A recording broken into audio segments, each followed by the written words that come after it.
স্বাগত আজকের বাংলাদেশে। আপনাদের সঙ্গে আছে আমি খালেদ মহিউদ্দিন। আমাদের খাদ্যের স্বয়ংসম্পূর্ণতায় কৃষকের কৃতিত্বের চেয়ে সরকারের সাফল্যই বেশি প্রচার পায়, অথচ জাতীয় বাজেটে কৃষি খাত অনেকটা অবহেলিত। বাজেটের আকার আয়তন বছর বছর বাড়লেও আবাদের বেলায় তা সংকোচনমূলক।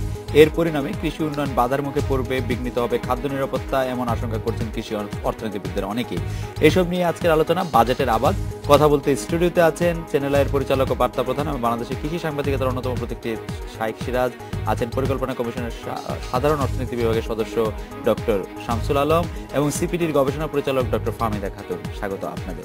এছাড়া আমরা সরাসরি কথা বলবো আমাদের চট্টগ্রামের আবাসিক প্রধান মামুন আবদুল্লাহ, রাজশাহী প্রতিনিধি আহসান হাবিব অপু, খুলনা প্রতিনিধি সোহেল মাহমুদ এবং বগুড়া প্রতিনিধি হাসিবুর রহমানের সাথে। স্বাগত আপনাদের। আমরা জনাব শাইখ সিরাজ আপনার কাছে প্রথমে আসি যে অনেকেই যে বাজেট হওয়ার পরে বা আগে বলে থাকেন যে কৃষি খাতে মানে বাজেটে আমাদের কৃষি খাতটা অবহেলিত, এই বক্তব্যের সাথে কি আপনি একমত? মানে হলে কেন? পুরোপুরি একমত না। যদি হিসাবটা এভাবে ধরি যে গত 10 বছরের একটা ব্যবধান যদি ধরি, তো সেটা ছিল 7,000 কোটি টাকা, এখন এটা প্রায় 12,500 কোটি টাকা এসছে। যে হারে বেড়েছে, হ্যাঁ। তো এর ভেতরে যেটা হয়েছে যে অবভিয়াসলি কৃষির উৎপাদনশীলতা অনেক বেড়েছে। রাষ্ট্র অবস্থা থেকে তার ভর্তুকির বিষয়গুলো বেড়েছে।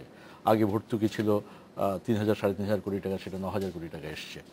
কিন্তু সর্বাঙ্গীন বাজেট যদি, যেমন যে বাজেটটি পরশুদিন আসছে, প্রায় কত 2.5 লাখ কোটি টাকার বাজেট, সেই হিসেবে যদি ধরা হয় তাহলে কৃষিকে ওইভাবে যে গুরুত্ব দেওয়া হয়েছে এটা বলা যাবে না। ডক্টর শামসুল আলম, আপনিও কি মনে করেন যে কৃষি খাতে মানে একটা অবহেলা আমরা দেখতেই থাকি বাজেটে, বা দেখতেই আছি, নাকি এর একটি মন্তব্য? তথ্য কিন্তু সেভাবে বলে না। আর বাজেট মানে কি, কৃষির জন্য দুই ধরনের বাজেট। একটা হলো কৃষি বিভাগ সরকারি কর্মকর্তাদের বেতন ভাতা, যেটা আমরাকে বলি রেকারিং এক্সপেন্সেস, বেতন ভাতা। একটা আছে ভর্তুকি, আর হলো উন্নয়ন বাজেট। তো উন্নয়ন বাজেটও এবার আমাদের উন্নয়ন বাজেটের 60% গিয়েছে কৃষিতে, এবং এটি ক্রমবর্ধমান। এটি 5% ছিল, 4.5% ছিল। সেই অর্থে উন্নয়ন বাজেটে মানে উন্নয়ন করবার যে কর্মসূচি, তো সেটা কিন্তু বাড়ছে কৃষিতে। কাজে ওটা আমার পক্ষে এটা স্বীকার করা মুশকিল যদি আমি তথ্য দেখি।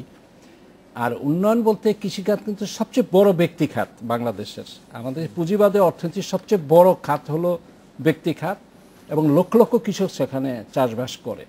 সরকারি উন্নয়ন ব্যয়গুলো যায় গবেষণায় মূলত, বা অবকাঠামো গড়ে তোলা, বা সেচ প্রকল্প গড়ে তোলা।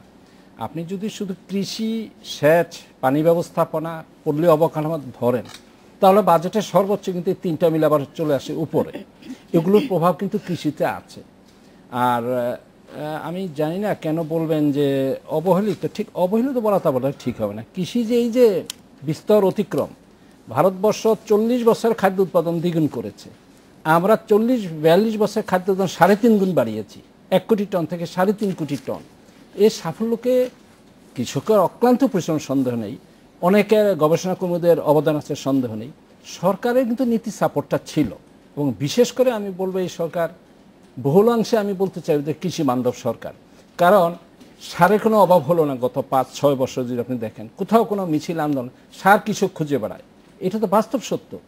কাজে সামগ্রিক প্রেক্ষাপটে আমি বলবো কৃষি অবহেলিত কেন হবে। আমার তো ভর্তুকি এবছরে 9,000 কোটি টাকা রাখা হয়েছে, অনেক 32,000 কোটি টাকা ভর্তুকি এবার 26,000 কোটিতে কমানো হয়েছে, কিন্তু কৃষিটা আবার ঠিকই আছে।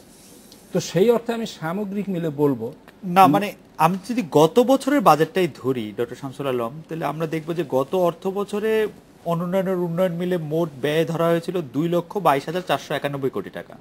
তো এর মধ্যে বৃহত্তর কৃষিখাতের জন্য ব্যয় ধরা হয়েছিল 17,471 কোটি টাকা। এর আগের বছরের সংশোধিত বাজেটের তুলনায় সেই বছর প্রস্তাবিত বাজেটের প্রবৃদ্ধির হার ছিল 17.52% প্রবৃদ্ধি। কৃষি খাতের ক্ষেত্রে বাজেট হ্রাস পেয়েছে 11.95%। যদি আমি অনুপাতিক হারে ধরি, তাও কি আমি বলতে পারবো না যে আমরা কৃষি খাতে একটু অবহেলা দেখাচ্ছি বাজেটে? আমি বলবো না। এ কারণে কৃষি খাত দুইটা মিলে, উন্নয়ন মিলে এবার কিন্তু 3য় স্থানে রয়েছে। শিক্ষা প্রথম স্থানে, শিক্ষা প্রাথমিক শিক্ষা 2য় স্থানে, 3য় স্থানে কৃষি 12,346 কোটি টাকা যুক্ত বাজেট। আর উন্নয়ন বাজেটে আছে কৃষির জন্য শুধু কৃষি 5,575। এর সঙ্গে যদি যোগ করেন আপনার পানি সম্পদ বা পল্লিয়ন, এটি কিন্তু অনেক বেড়ে যাবে। আচ্ছা। কাজে কিভাবে আমি দেখছি সংখ্যাটাকে সেটি কিন্তু বিষয়। এটাকে কিন্তু এককভাবে কৃষির কথা বলা হচ্ছে এখন, পল্লী অবকাঠামো, না, পানি ব্যবস্থা তো তারপর সংযুক্ত আপনার কৃষির কি বলে অবকাঠামো যেগুলো সেচ আছে আমাদের ব্যবস্থা। এলজিডি, সেগুলো যদি আপনি ধরেন তাহলে তো এটা বড় করে বলা যাবে, অনেক বলা যাবে।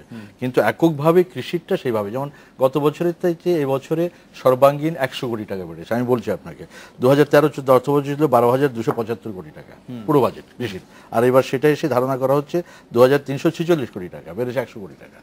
তো সেটা কিন্তু কৃষির গ্রোথটা যেভাবে আসে, হ্যাঁ, একটা রিলেটিভিটির ব্যাপার আছে। যদি আমি মোট বাজেটের খরচের অংশ হিসাবে দেখি তাহলে কিন্তু একটু নিম্নমুখী প্রবণতাটা দেখব। কৃষি এবং কৃষিজাত, এগ্রিকালচার অ্যান্ড অ্যালাইড সেক্টর, এইটা যদি আমি গত 2008-9 অর্থ বছর থেকে দেখি, তখন দেখেন 2008-9 অর্থ বছরে মোট ব্যয়ের 10.9% ছিল, সেটা পরের বছরে বেড়ে 11% হয়েছিল। তারপরে আস্তে আস্তে আমরা একটু কমতে দেখি 10%, তারপরে 9, তারপরে আবার 2012-13-তে বেড়েছে 10.1% এবং 2013-14 অর্থাৎ চলতি অর্থ বছর যেটা আপনি বললেন 7.9% মোট বাজেটের, মোট ব্যয়ের উন্নয়ন এবং অনুন্নয়ন মিলে। তো সেখানে একটা তুলনামূলকভাবে বাজেটের অংশ হিসাবে কমছে।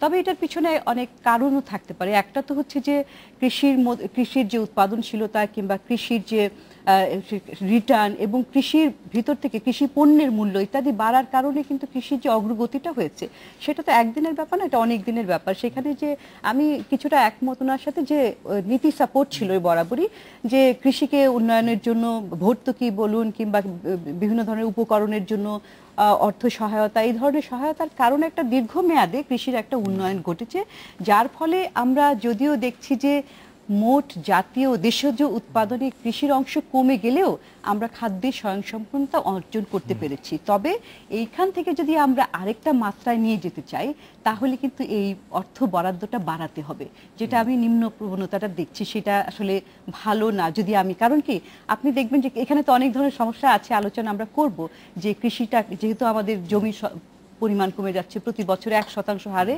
চাষযোগ্য জমি কমে যাচ্ছে, সেই জন্য আমাদেরকে উৎপাদনশীলতা, প্রযুক্তির ব্যবহার ইত্যাদির মাধ্যমে কিন্তু এই কৃষি উৎপাদনকে বাড়িয়ে যেতে হবে। সেই জন্যই দরকার হবে অর্থ বরাদ্দের।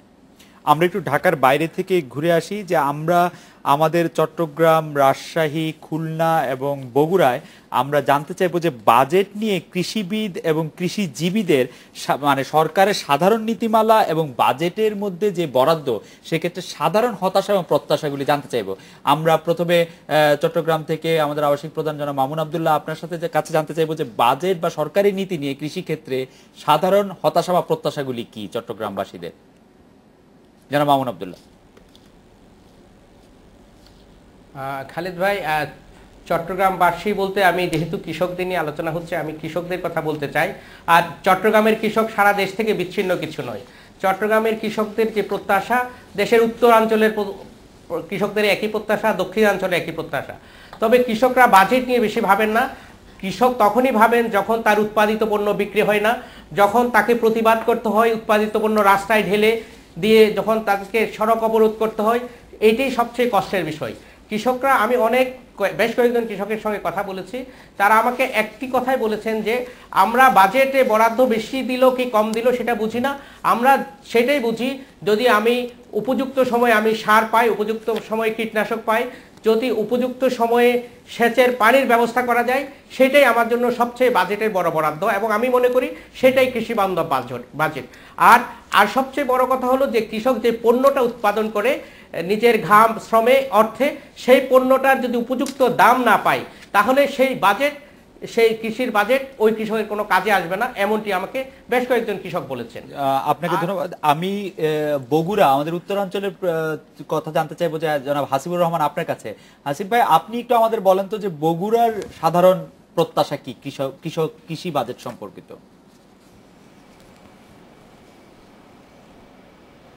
খালেদ ভাই, এবার কিন্তু কৃষি বাজেট নিয়ে এই অঞ্চলের লোকজনের মধ্যে বেশ একটা ভালো ধারণা আমি দেখতে পেয়েছি। বিশেষ করে সারের ক্ষেত্রে যে সরকারের একটা বড় ধরনের সাবসিডি ছিল, এটার কারণে কিন্তু এবার কৃষকরা বেশ খুশি ছিল। কিন্তু অন্যদিকে হতাশার বিষয়টা যদি গতবারের মতোই ধরেন, তাহলে এবার ধান চাল কেনাটা কিন্তু একটু দেরিতে শুরু হয়েছে, যে কারণে মৌসুমের শুরুতে আমরা যখন ধানের দাম দেখেছি 850 থেকে 900, কখনো কখনো আরেকটু বেশি মান ভেদে, সেটা কিন্তু মাঝে বেশ পড়ে গিয়েছিল।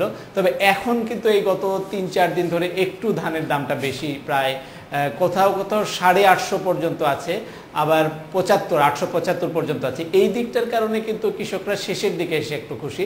কিন্তু সবচেয়ে বড় যে সমস্যাটা হয়, এই অঞ্চলে আপনি জানেন যে প্রচুর সবজি চাষ হয়। আমি শুধু বগুড়ার কথাই বলি যে বগুড়ায় প্রতি বছর অন্তত 4.5 লাখ মেট্রিক টনের মতো সবজি চাষ হয়। এই সবজির একটা বড় অংশই কিন্তু সংরক্ষণের অভাবে নষ্ট হয়ে যায়। আপনি যদি মহাস্থানের এদিকের কথা ধরেন, মৌসুমের শেষের দিকে গিয়ে দেখবেন রাস্তার পাশে মূলা ফেলে রেখেছে, বাঁধাকপি ফেলে রেখেছে, ফুলকপি ফেলে রেখেছে, এগুলো ক্রেতা নেই।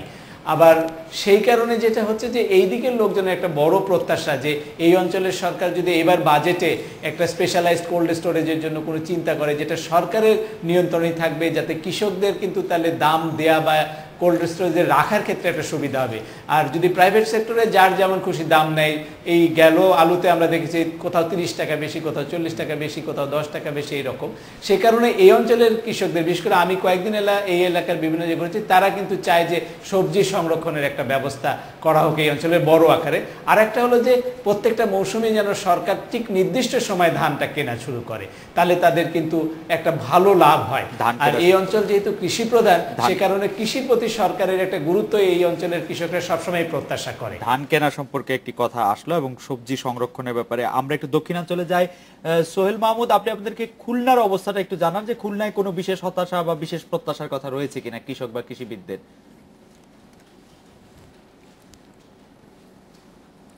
খালেদ ভাই, আমি কিছুক্ষণ আগে আমাদের খুলনা ইউনিভার্সিটির অ্যাগ্রো টেকনোলজির বিভাগের যে প্রধান রয়েছেন ডক্টর মনিরুল ইসলাম, ওনার সঙ্গে কথা বলেছিলাম। তো উনি আমাদেরকে যেটা জানিয়েছেন যে সরকার কৃষিক্ষেত্রে যে ভর্তুকি দিচ্ছে, সেই ভর্তুকির অনেকটাই কিন্তু কৃষকের হাত পর্যন্ত এসে পৌঁছাচ্ছে না। আর এখানে মূল যে সমস্যাগুলো তারা চিহ্নিত করেছেন সেটা হলো যে বাংলাদেশে কিন্তু এখন কৃষকের হাতে কিন্তু বীজ নেই এবং সরকারের হাতেও সেটা নাই। এটা ব্যক্তি মালিকানা এবং বহুজাতিক কোম্পানির হাতে চলে গেছে, যে কারণে কিন্তু কৃষক মারাত্মকভাবে ক্ষতিগ্রস্ত হচ্ছে, যে কারণে সে বীজের কোনো নিশ্চয়তা তারা দিচ্ছে না, আর এর প্রতিবাদ করেও তারা কোনো প্রতিকার পাচ্ছে না। পাশাপাশি উনি যেটা বলেছেন যে বাংলাদেশের কৃষির যে গবেষণা, সেই গবেষণা কিন্তু কিছুদিন আগে থেকেই শুরু হয়েছে। এই গবেষণার পরিমাণটা যদি আরও বাড়ানো যায় তাহলে হয়তো বা উৎপাদনশীলতা আরও বাড়বে বলে তিনি প্রত্যাশা করেছেন। এছাড়া খুলনার একটি বেসরকারি উন্নয়ন সংস্থা অ্যাওসের নির্বাহী প্রধান, ওনার সঙ্গে আমি কথা বলেছিলাম, উনিও আমাকে একই ধরনের কথা বলেছেন এবং উনি একটি বিশেষ কথা বলেছেন যে সরকার যে পরিবহন ব্যবস্থাটা রেখেছে, যে সরকারের নিজস্ব পরিবহনে যদি কৃষকদের এই পণ্যগুলো পরিবহনের ব্যবস্থা করেন, তাহলে কৃষক অনেক ক্ষেত্রে বাজারে গিয়ে কিন্তু ন্যায্য মূল্য না পেয়ে ফেরত আনার একটা ব্যবস্থা তারা নিতে পারে। তার কারণ তারা একবার পরিবহন খরচ দিয়ে বাজারে যাচ্ছে, সেখানে যে যখন মূল্য পাচ্ছে না তখন সেখানেই তারা ফেলে দিচ্ছে অথবা কম মূল্য বিক্রি করতে বাধ্য হচ্ছে। তো সরকারের বরাদ্দ, বাজেট বরাদ্দ কত হলো সেটা বিষয় না, কৃষিক্ষেত্রে এই ধরনের উদ্যোগগুলো যদি সরকার নেয় তাহলে কৃষক উপকৃত হবে। আমরা একটু রাজশাহীর কথা শুনি আসান হাবিব অপুর কাছে। আসান হাবিব অপু, বিশেষ কোনো হতাশা বা প্রত্যাশা রাজশাহীর কৃষক, কৃষিবিদ বা অন্য? রাজ্যের কৃষকের মধ্যে হতাশা আছে, কারণ হলো গত কয়েক বছর ধরেই এখানকার কৃষকরা কিন্তু তাদের ফসলের ন্যায্য মূল্য থেকে বঞ্চিত হচ্ছে। প্রতিটি ফসলই তারা উৎপাদন করছে, যেই খরচ করে সেটির কিন্তু পর্যাপ্ত দাম তারা পাচ্ছে না, এই নিয়ে হতাশা আছে। আর রাজশাহীকে আসলে কৃষিভিত্তিক এলাকা হিসেবে এখানে শিল্প প্রতিষ্ঠান যেগুলো গড়ে ওঠার কথা সেগুলো কিন্তু হচ্ছে না, নানা কারণেই এসব হচ্ছে না। এবং এ নিয়েও ব্যবসায়ীদের মধ্যেও একটা হতাশা আছে যে তারা সরকারের কাছ থেকে বিশেষ সুবিধা চাই, সেইটা থেকে বঞ্চিত হয়, এই কারণে এক ধরনের তাদের মধ্যেও হতাশা আছে। আর আরেকটি জিনিস, কৃষির অঞ্চল হিসাবে আসলে রাজশাহীতে কৃষি বিশ্ববিদ্যালয় হওয়ার একটা ঘোষণা আছে, বর্তমান সরকার সেটি বিগত সময়ে ঘোষণা দিয়েছিল, সেটি কিন্তু বাস্তবায়নের পথে এখন পর্যন্ত কোনো অগ্রগতি নেই। আরেকটি জিনিস, কৃষির সাথে রাজশাহীতে আসলে যে রেশম চাষ সেটির একটা ঐতিহ্য আছে, সেটি কিন্তু এখন একেবারে জীর্ণ দশায় আছে। এই অবস্থা ফিরিয়ে আনার জন্য সরকারের সহযোগিতা চাওয়া হচ্ছে বহু বছর ধরে, এবং বিশেষ করে রাজশাহী সিল্ক কারখানা যেটি সরকারি উদ্যোগে পরিচালিত হতো সেটি কিন্তু বন্ধ হয়ে আছে। এই সবগুলো বিষয় মিলে আসলে রাজশাহীকে কৃষিকে ঘিরে ভালো ধরনের সফলতা কোনো ধরনের আমরা দেখছি না, এবং কৃষি সংশ্লিষ্ট এবং ব্যবসায়ীরা তাদের মধ্যে এক ধরনের হতাশা কাজ করছে, এবং আগামী বাজেটে তারা বিশেষ করে রাজশাহী সিল্ক সহ কৃষি ভিত্তিক প্রতিষ্ঠান, শিল্প প্রতিষ্ঠান গড়ার ব্যাপারে সরকার হয়তো বিশেষ বরাদ্দ দেবে, এটি কিন্তু প্রত্যাশা করছে। আপনাকে অনেক ধন্যবাদ। আমাদের প্রতিনিধিদের কথা শুনলেন, আমরা একটা বিরতি নিব, আমরা প্যানেলিস্টদের কাছে এই বিষয়গুলিতে জানতে চাইবো, কিন্তু আমাদের একটি প্রশ্ন রয়েছে। সেই প্রশ্নটি আমাদের গবেষক দল করেছে হচ্ছে অনেকটা এরকম যে গত বছরের রাজনৈতিক অস্থিরতা কাটাতে পোশাক খাতে সরকার পোশাক রপ্তানিদের প্রায় 2000 কোটি টাকা সুবিধা দিয়েছে, তো কৃষকরাও তো তাদের পণ্য পরিবহনে নানাভাবে ক্ষতিগ্রস্ত হলো। আমরা দেখেছি যে পণ্য সহ ট্রাক তারা মানে গত বছর রাজনৈতিক অস্থিরতার সময় সেই ধরনের কোনো ক্ষতিপূরণ কিন্তু তারা পায়নি। আমাদের একাধিক দর্শক এ বিষয়ে প্রশ্ন করেছেন, মামুন আরো স্পেসিফিকলি আমাদের যে দর্শক সে তিনিও জানতে চাইছেন। সবগুলি বিষয় নিয়ে যদি আপনারা একটু আলোচনা করেন, আমরা একটা বিরতি নিয়ে ফিরছি আপনাদের কাছে।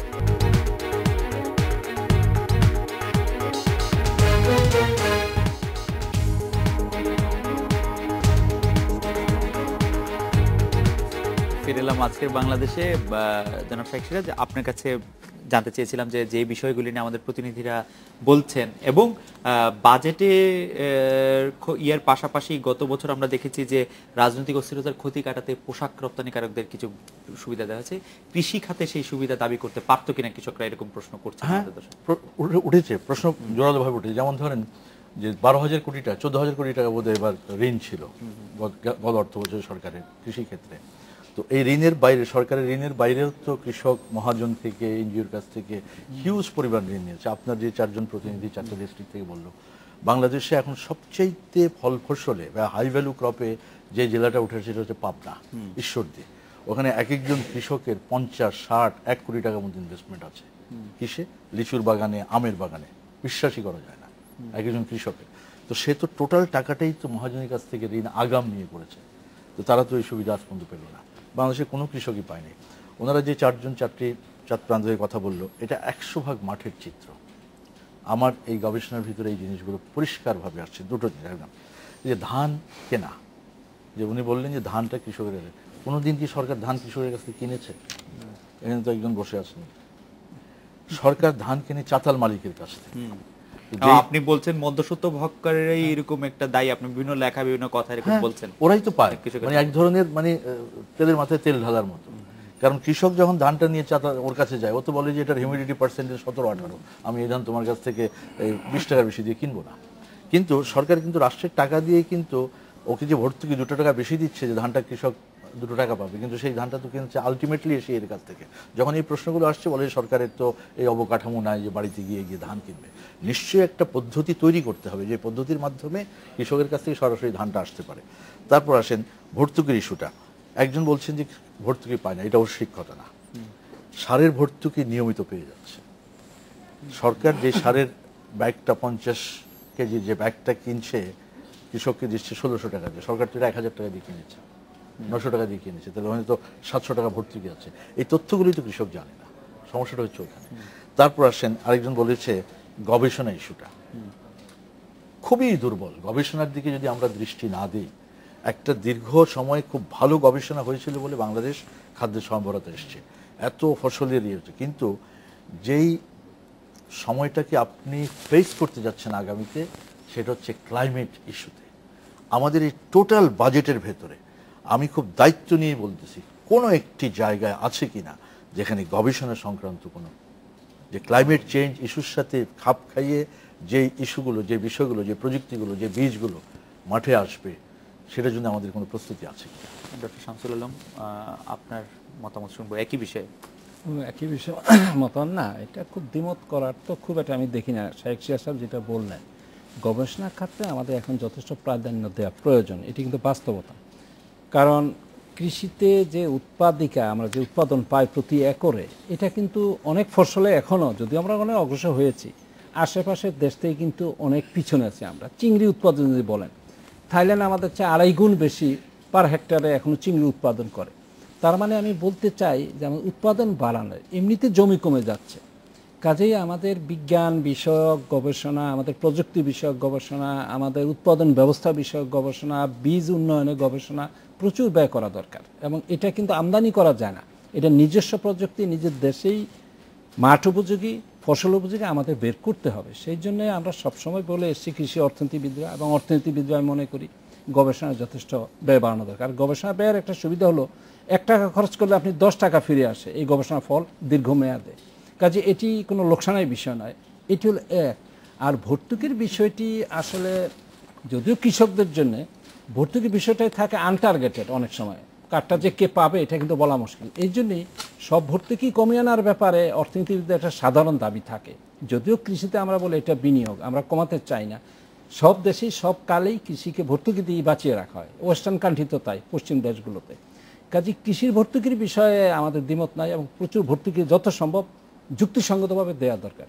তবে এটা যেহেতু মনিটর করা মুশকিল, কে পেলো আর পেলো না, এখন কিন্তু অনেক সিস্টেমেটিক। এটা আমি শেখ সিয়াসা অবশ্যই জানাই, উনি বললেন যে কৃষক কিন্তু এই যে সার আমি 1600 টাকা করে আমি দিচ্ছি, এটা তো অর্ধেকের দামে সে পাচ্ছে, যে ব্যবহার করছে সে এটা পাচ্ছে, যে পায় না এই কথাটা বলা কিন্তু যাবে না। তো এই হলো বিষয়টি। আর সমস্যাটা হয়ে যায় ওখানে ইউরিয়া তো এখন অনেক জায়গায় ব্যবহার হয়, হ্যাঁ বহু রকম অনেক জায়গায় ব্যবহার হয়, ইটের ভাটায় ব্যবহার হয়, তো ওর তো ওই ভর্তুকি পাওয়ার কথা না। গার্মেন্টস ফ্যাক্টরিতে ব্যবহার হয়, ওর তো ওই ভর্তুকি পাওয়ার কথা না। ভর্তুকি ধরেন ওই যে রপ্তানিকারদের জন্য 2,500 কোটি টাকা রাখা হয়েছে প্রায়, তো এটা হলো রপ্তানি প্রণোদনা বলতে পারেন কৃষি। পোলট্রির জন্য কিন্তু আমরা তো বিদ্যুৎ আপনার সাশ্রয়ী মূল্যে দিচ্ছি, 25% বিদ্যুৎ তাদের বিল দিতে হয় না। তো যেখানে যেখানে সম্ভব সরকার কিন্তু, যেটা ফাহমিদা বললেন, নীতি সমর্থন চেষ্টা করা হচ্ছে। তো খাতটি এত বড়, লক্ষ লক্ষ কৃষক আবার লক্ষ লক্ষ ভোক্তা, ওর মধ্যে সরকারের হাত ঢোকানো কিন্তু খুব কঠিন, এই বিষয়ে কিন্তু বুঝতে হবে। ডক্টর ফাহমিদা খাতুন। হ্যাঁ, কয়েকটা বিষয় যারা আলোচনা আসছে, যে একটা হচ্ছে সময়, ওনারা যেটা বললেন, সময়, মূল্য, সংরক্ষণ, গবেষণা, উৎপাদনশীলতা এবং সহায়তা, এই কয়েকটা বিষয়ের মধ্যে তো আমরা ঘুরপাক খাচ্ছি। শেষে যে কথাটা বলা হলো ভর্তুকি দিয়ে আমি শুরু করি। ভর্তুকিটা খুব প্রয়োজন, কারণ কি কৃষি এমন একটা পণ্য, এটার আসলে পণ্য মানে মূল্যের ওঠানামা সারা পৃথিবী জুড়েই হয়। এটাকে আমরা ইকোনমিক্সে কবওয়েব এর মধ্যে থাকে আর কি, যে হাইলি ভোলেটাইল সারা পৃথিবী জুড়ে। সেই জন্যই কিছু কিছু সহায়তা, আপনি যেমন তৈরি পোশাক শিল্পের কথা বললেন, যে সেই সেক্টরটা সহায়তা পেয়েছে। এখন কৃষি খাতে কি ধরনের সহায়তা পেতে পারে? একটা হচ্ছে যে কৃষি ঋণের ক্ষেত্রে সহজ শর্তে ঋণটা পাওয়ার, যাতে তারা পায়, এবং ঋণটা ফেরত দেওয়ার শর্তটাও যাতে একটু দীর্ঘমেয়াদে, গ্রেস পিরিয়ডটা একটু লম্বা যাতে হয়, এটা একটা। আরেকটা হচ্ছে যে কৃষি পণ্যের মূল্যের জন্য মূল্য কমিশনের কথা বারবার বলা হচ্ছে।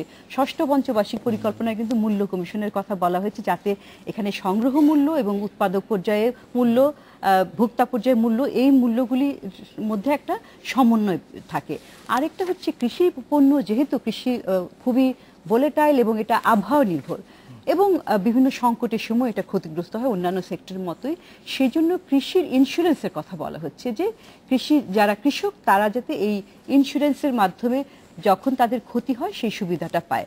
তো এই কয়েকটা পদ্ধতি কিংবা পদক্ষেপ নিলে আমরা হয়তো বিভিন্ন সংকটের সময় কৃষকদের কিছুটা সহায়তা দিতে পারবো। আর আরেকটা হচ্ছে যে গবেষণা, উৎপাদনশীলতার কথা বলছি, যে উৎপাদনশীলতা বাড়াতে হবে। আমরা অনেক দেখছি প্রযুক্তির ব্যবহার বেড়েছে, তার কারণেই কিন্তু আমরা খাদ্যে স্বয়ংসম্পূর্ণ হতে পেরেছি, কিন্তু আমাদের যে পরিবেশ এবং জলবায়ুর যে পরিবর্তনের অভিঘাতটা আমাদের উপরে আসবে, সেটার প্রভাব তো কিছু কিছু আমরা দেখতে পাচ্ছি, বন্যা, খরা, বন্যা, সিডার, এই সাইক্লোন ইত্যাদির মতো, এবং সময় যে আবহাওয়ার মধ্যে যে মানে ভোলেটাইলিটি, শীতের সময় অত শীত না পড়ে কিংবা গরমের সময় বৃষ্টির সময় বৃষ্টি না হয়, এই ধরনের যে একটা ফ্লাকচুয়েশন, অস্থিতিশীলতা দেখছি, সেটা তো আবহাওয়া পরিবর্তনের কারণে এবং জলবায়ু পরিবর্তনের প্রভাব। সেইটার জন্য কিন্তু আমাদেরকে এখনই খুবই জরুরিভাবে পদক্ষেপ নিতে হবে।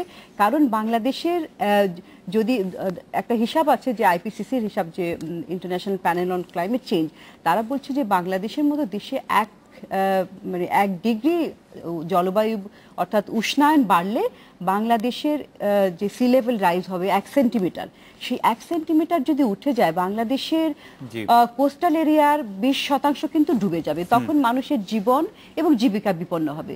সেই জন্য জলবায়ু পরিবর্তনের সাথে খাপ খাইয়ে রেখে কিভাবে কৃষির জন্য নতুন নতুন জাত প্রযুক্তির মাধ্যমে উদ্ভাবন করা যায়, সেটার জন্য কিন্তু যথেষ্ট বরাদ্দ রাখতে হবে। আমরা বগুড়া থেকে হাসিবুর রহমান বিলু, আপনি কিছু যুক্ত করতে চাইছিলেন, আপনি যদি খুব সংক্ষেপে একটু যোগ করেন। জনাব হাসিবুর রহমান।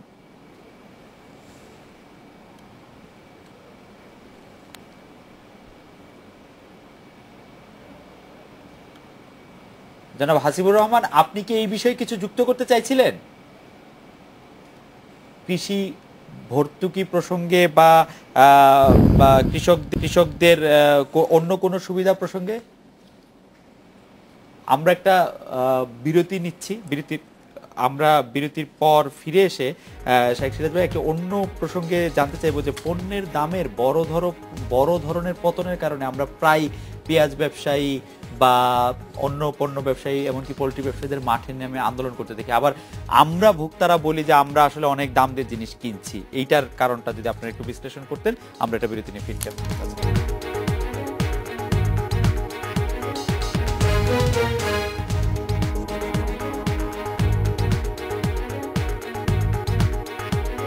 আজকের বাংলাদেশে জনাব শাইখ সিরাজ, আমরা পণ্যের বড় দামের পতনে আলু চাষি, পেঁয়াজ চাষি, পোল্ট্রি ব্যবসায়ীদের আন্দোলন করতে দেখি, এদিকে আবার আমরা যারা ভোক্তা আছি তারা বলি যে সবকিছু আমাদের বেশি দাম দিয়ে কিনতে হচ্ছে। দুটো সহজ একটা বিষয়, মধ্যস্বত্বভোগী আসল টাকাটা নিয়ে নিচ্ছে। আর সবচেয়ে বড় হচ্ছে কাঁচা পণ্য, কাঁচা মাল যেগুলো, কথাগুলো বারবার এসছে যে সংরক্ষণাগারের যথেষ্ট অভাব আমাদের আছে এক। দ্বিতীয় কথা হচ্ছে যে ভ্যালু অ্যাডিশন হচ্ছে না সেইভাবে, যেমন আলু পচে যাচ্ছে, টমেটো পচে যাচ্ছে। সমস্যাটা সবচেয়ে বড় হচ্ছে পোলট্রি ফার্মের জন্য। আপনি একটু লক্ষ্য করবেন যে বাংলাদেশে যদি 2 বছর আগের একটা হিসেব বলি আমি, যে প্রায় 1,30,000 পোলট্রি খামার ছিল। সেই খামার এখন কমতে কমতে কমতে কমতে সেটা 80,000 এসে দাঁড়িয়েছে। শুধু এই সেক্টরটার সাথেই 50 লক্ষ মানুষের একটা সংশ্লিষ্টতা ছিল। কিন্তু লক্ষ্য করেন যে এই যে পোলট্রি খামারগুলো যে একটার পর একটা নষ্ট হয়ে যাচ্ছে, বিভিন্ন সময় বাজেটে এদের পোলট্রিদেরকে সহায়তা দেওয়ার ইস্যুটা বারবার এসছে, প্রণোদনা দেওয়ার ইস্যুটা। কিন্তু ডক্টর শামসুল আলম তো বললেন যে পোলট্রি খাতে মানে পরোক্ষভাবে হলেও বিদ্যুতের দাম কম রেখে। শামসুল আলম সাহেবের কথার সাথে আমি দ্বিমত পোষণ করছি।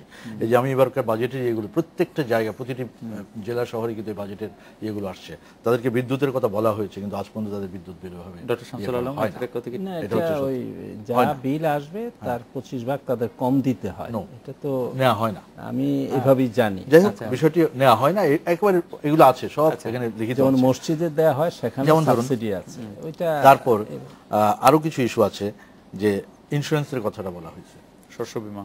যদি ফাইন, মাননীয় অর্থমন্ত্রী বলেছেন যে আমাদের হোল্ডিংসগুলো এত ছোট যে সরাসরি ধানের ইন্স্যুরেন্সটা করা হয়তো সম্ভব না, এটা আমিও বুঝি।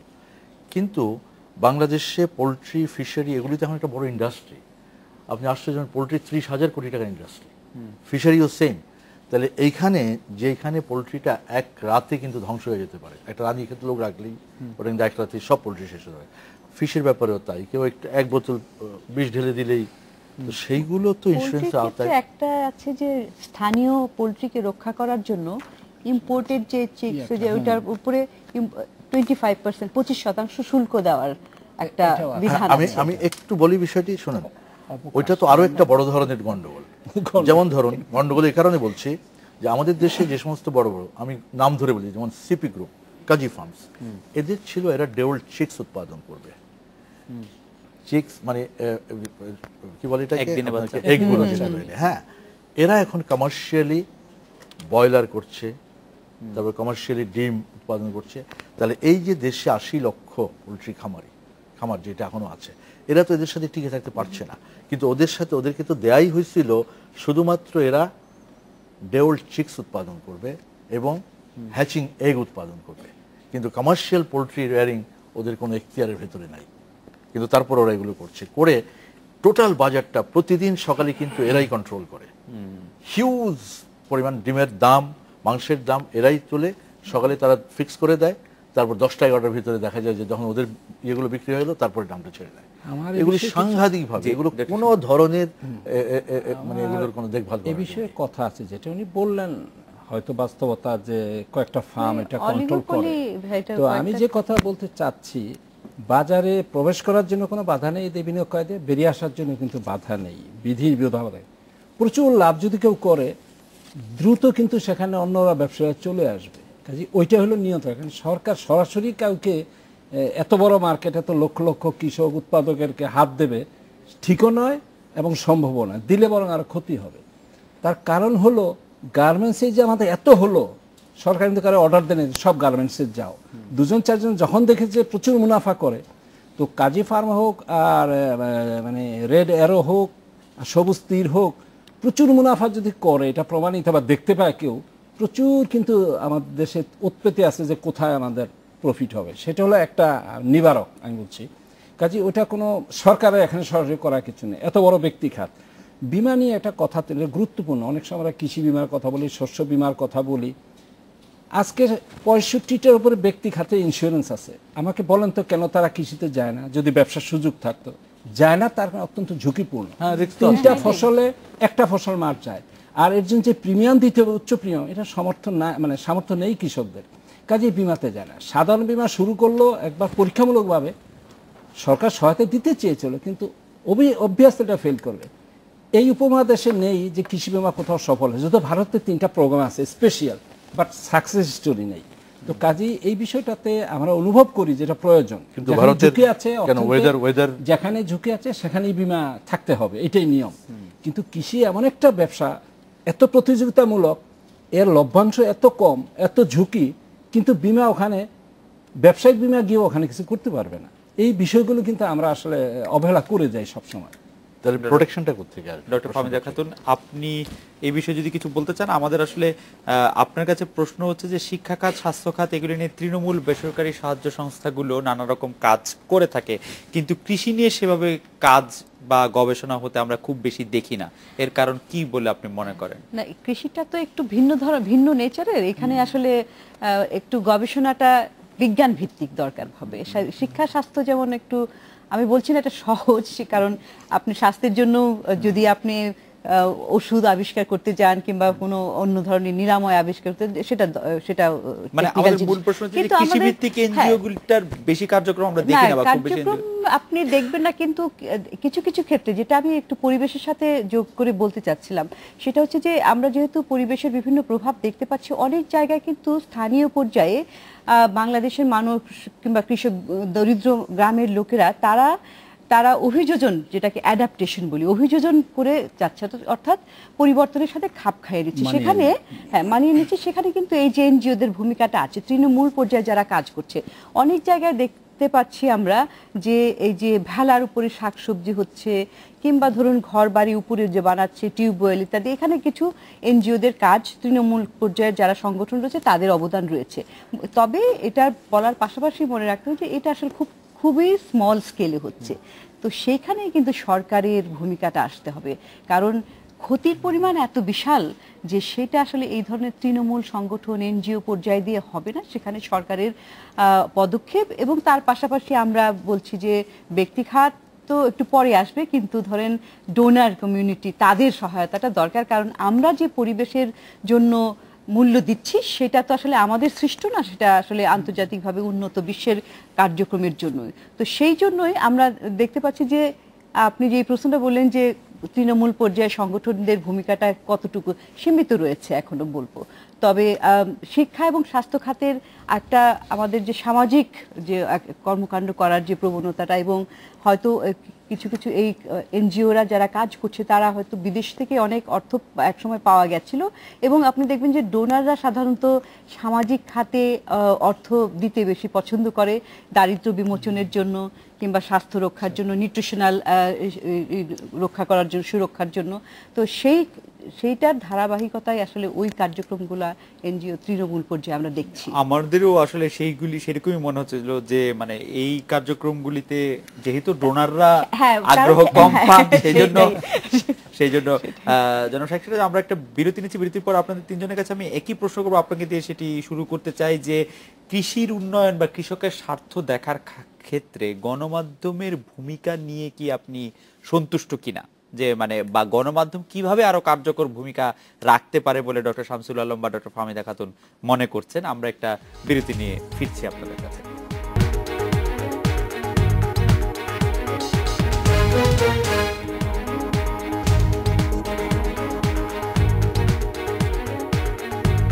ফিরে এলাম। আজকের বাংলাদেশে কৃষি বিষয়ে বা গণমাধ্যমের ভূমিকা নিয়ে আপনি সন্তুষ্ট কিনা, অথবা গণমাধ্যম আর কি করার আছে, কি করতে পারতো? সন্তুষ্ট বলা যাবে না, কারণ হচ্ছে কি বাংলাদেশে যেখানে কৃষি একটা বড় খাত, সেই জায়গায় আমাদের গণমাধ্যমের সংখ্যাও কম না। পত্রিকা, রেডিও, টেলিভিশন সব কিছুকে যদি ধরি, ঠিক যে পরিমাণ, যে সংখ্যক বা যতটুকু কাজ হওয়া উচিত গণমাধ্যমে সেটা হয় না। তবে এই কথাও সত্য যে এখন পূর্ণ পাতায় উইকলি কৃষি নিয়ে আলাদা পাতাও তৈরি হয়, এটাও সত্যি কথা। কৃষি সংবাদ আলাদাভাবে প্রচার করার একটা প্রবণতা লক্ষ্য করা যায়, কিন্তু এটি যথেষ্ট না। আমি বলবো যথেষ্ট না। কারণ কি, যে আমাদের 24 ঘন্টার, যদি টেলিভিশনকেই যদি আমরা ধরি না, তাহলে এই টেলিভিশনের 24 ঘন্টার ট্রান্সমিশন টাইম এক একটা টেলিভিশনের, এর ভেতরে কতটুকু সময় আমরা কৃষির জন্য পাই। বাংলাদেশ যদি সত্যি একটি কৃষি প্রধান দেশ হয়, 24টি-25টি টেলিভিশন আছে, আপনি কি মনে করেন একটি কৃষি প্রধান টেলিভিশন হতে পারে বাংলাদেশে? বহুদিন যাবত বলে আসছি আমি, মানে যদি বিশেষায়িত টেলিভিশন যদি মিউজিক নিয়ে হতে পারে, স্পোর্টস নিয়ে হতে পারে, তাহলে একটি সম্পূর্ণ কেন টেলিভিশন? ডক্টর শামসুল আলম যেটি অবশ্য বিরতির সময় আগে পরে নানাভাবে বলছিলেন যে বাজার যে নির্ধারণ করে কোনো কিছুর এক্সিস্টেন্স, সেই ক্ষেত্রে কি কৃষি প্রধান টেলিভিশন একটি টিকে থাকতে পারবে? মানে নিশ্চয়ই পারবে। মানে কেন আমরা যারা বিজ্ঞাপন আবার ওই একই জায়গায় আমরা কিন্তু ভুলটা করি, যে এটা মাইন্ডসেটের পরিবর্তন। আজকে ব্যবসায়ীদেরকে কৃষিতে বিনিয়োগে আগ্রহী করে তুলতে পারিনি আমরা ধরেই নিয়েছি ব্যবসা মানে হচ্ছে একটা গার্মেন্টস ইন্ডাস্ট্রি করা, কিন্তু ওখানে যে সফলভাবে ব্যবসা হতে পারে সেটা কিন্তু একটা কোম্পানি প্রমাণ করেনি। তাহলে টেলিভিশন একটি সম্পূর্ণ 24 ঘন্টার টেলিভিশন। কৃষি মানেই তো ধান চাষ আর মূলা চাষ না। এই নিয়ে আজকে যে টক শোটা আপনি এখানে করছেন, নানান বিষয় হতে পারে, কত কি হতে পারে কৃষি নিয়ে। আপনি তো এটা আনএক্সপ্লোর একটা টাচই করা হয়। ডক্টর শামসুল আলম, আমি আমার কথা দুর্বিনীত হয়ে যায় কিনা আমি একটু ভীত কথাটা বলতে, যেহেতু গণমাধ্যম, সংবাদ মাধ্যম। আপনারা দেখেন, রাজনীতি বিষয়ে সব পত্রিকা কিন্তু যথেষ্ট আমাদের দেশে পারঙ্গম এবং সোচ্চার এবং পছন্দ করে। আমাদের মেডিকেল সায়েন্সে পত্রিকা আছে, আমাদের আমি বলবো বিভিন্ন বিষয় আছে, ধর্ম বিষয় আছে, কৃষি বিষয়ক মূলত অর্থনীতি বিষয়ে পত্রিকা আছে বা গণমাধ্যম আছে। তো একেবারে কৃষির জন্য ডেডিকেটেড যে শাইখ শেখরা বলেন, ওটা কিন্তু খুব একটা দেখতে পাই না, অথচ বিরাট ক্ষেত্র এবং বিরাট জনসংখ্যা। তারপরেও আমি বলবো একটা প্রশংসাই দিলে, এই শাইখ শেখরা এখন সামনে আছেন, এখন বলাটা আবার কেমন দেখা যাবে, তিনি কিন্তু দেখিয়েছেন যে কৃষিকে জনপ্রিয় করা যায়, বিশেষ করে ইলেকট্রনিক মিডিয়ায়। দীর্ঘদিন সেটা উনি করেছেন। অনেকের নানান মন্তব্য থাকতেই পারে, নানান রকমের ব্যাখ্যা বিশ্লেষণ দ্বিমত থাকতেও পারে, বাট চমৎকারভাবে তিনি এই গ্রাম সমস্যা, কৃষির সমস্যা, কৃষিকে যেভাবে জনপ্রিয় করেছেন সুধী মহলে, আমাদের মতো পরিচ্ছন্ন মহলে, তো এটি কিন্তু পারা যায়। আমি এটা বিশ্বাস করি, শুধু কৃষিকেন্দ্রিক যদি কোনো ইলেকট্রনিক মিডিয়া হতো, সেটা কিন্তু জনপ্রিয় হবে বলে আমার ধারণা। তো এক্ষেত্রে আমরা এখন পর্যন্ত আমি মনে করি, যদিও মাঝে মাঝে কৃষি লেখা থাকে, কৃষি পৃষ্ঠার সংবাদ থাকে, যথেষ্ট নয়। গণমাধ্যমে আরো যথেষ্ট যেতে হবে, যাওয়া উচিত ছিল, সেটি হয়নি। আমরা এমন কৃষি বিষয়ক সাংবাদিকতাও ডেডিকেটেড সাংবাদিক কিন্তু দেখি না। আমি মোনাজুদ্দের নাম স্মরণ করব শ্রদ্ধার সঙ্গে। এক কথা কিন্তু একটা বিশাল সংখ্যা পাঠককে তিনি আকৃষ্ট করেছিলেন যেভাবে হোক, এবং খুবই রিমোট কৃষকদেরকেও তিনি একেবারে গল্পের আকারে নিয়ে আসেন। সেরকম কিন্তু আজকাল আর দেখি না। তো আমি চাই না আমার কথা অনেকে রুষ্ট হবে না, এটা আমার নিজের অনুভূতি। খুবই হৃদয়গ্রাহী করে।